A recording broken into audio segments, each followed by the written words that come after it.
Ayan guys, binuksan ko na yung aking isinilid sa aking plastic na Tupperware kasi puno naman na siya. Ayaw ko na muna buksan sana. Kaso lang inisip ko buksan dahil ipamimili ko ng aking walang paninda dito.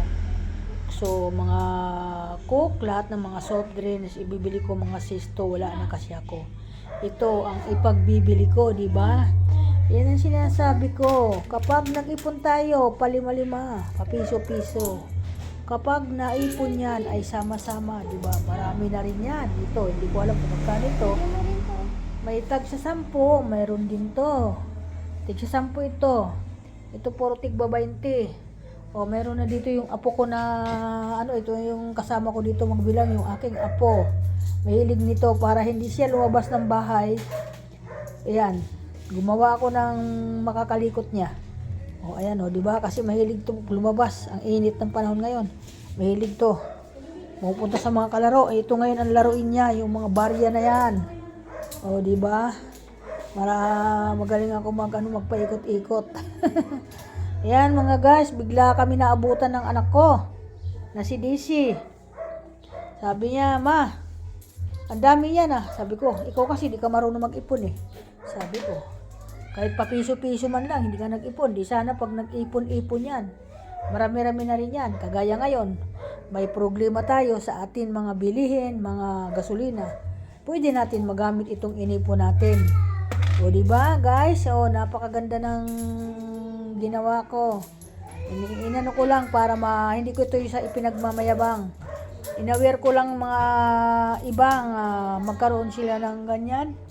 At pag naipon, pag may problema, pwede natin yan magamit sa madaling panahon. Diba? Hindi ako nag-iipon sa bangko dahil ayaw ko sa bangko. Dahil malayo siya pa, sabi ko ang ganun. Haba ng pila. Dito lang sa loob, papiso-piso. Palima-lima, pa 20-20. Ayan, ang naipon sa 20. At 10. Ayan, guys. Salamat sa Panginoon at nagkaroon na naman ako ng ganito. Baka makita ng mga anak ko, may mag-comment dito. At ito, ipamimili ko ito ng mga devote ko. Kasi wala na akong mga coke, sisto, wala na. Lahat ng mga soft drinks dito, wala na. Para may stock ako. Magtatag-init ngayon, kaya ito ngayon ang ginawa ko. Alam mo guys, inumpisahan ko ito nung January. Ang bilis lang, diba? January nag-umpisa. Ang bilis lang. Ganun lang po mag-ipon. Huwag natin isipin nga nag-iipon tayo. Tapon lang tayo ng tapon. Tapon doon sa lalagyan nga nakasarado. Ganun lang po. Yan, tuwan-tuwa yung aking apo kasi mahilig yan mag-ipon. Ay magbilang ng barya. Yan. Tutuwa siya. Yan si Ili. At kasi nagpakabit ako ng salamin mga guys. Ito na po yung salamin. Ayan na po yung salamin Ikakabit mamaya. Yung magkakabit. Wala pa. May pinunta nata. At dito yun ikakabit sa bintana na ito. Para pag umulan ng malakas, hindi na pumasok dito yung ulan. Ayun, hanapin pag iba. wala na.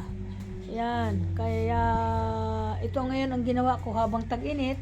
Hindi mahirap yung magawa. Hindi marumi gumawa pag tag-init. Maganda gumawa. Kaya inaagapan ko na. Ganun po yung aking iniisip. Para po Ayan. 5,000 po ang singil sa akin dito. Sa bintana na ito. Yan. Mamaya gawa na yan. Kaya ayan guys. Ito. Alam mo ba kung ilang taon na itong aking lagayan ng biskwit? Kaidaran to ng apo ko na panganay. Kaidaran magna-19 na magna-19 na ata yung apo ko na yung panganay. 19 years na rin to. Ito kasi ayaw ko dito sa ibabaw binubuksan. Ngayon, pinasabay ko dun sa paggawa ng bintana kaya 5,000 lahat yan.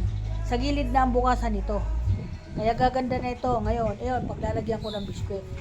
Para ang biskwit ko, mga tinapay, hindi pa kalat-kalat. Yan po gagawin ko ngayon. Kaya, okay, welcome to my vlog.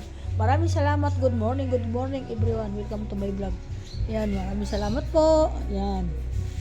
Ganito na po kaluwag yung garahe ko dito. Yan. Kasi nga inayos ko. Bye-bye!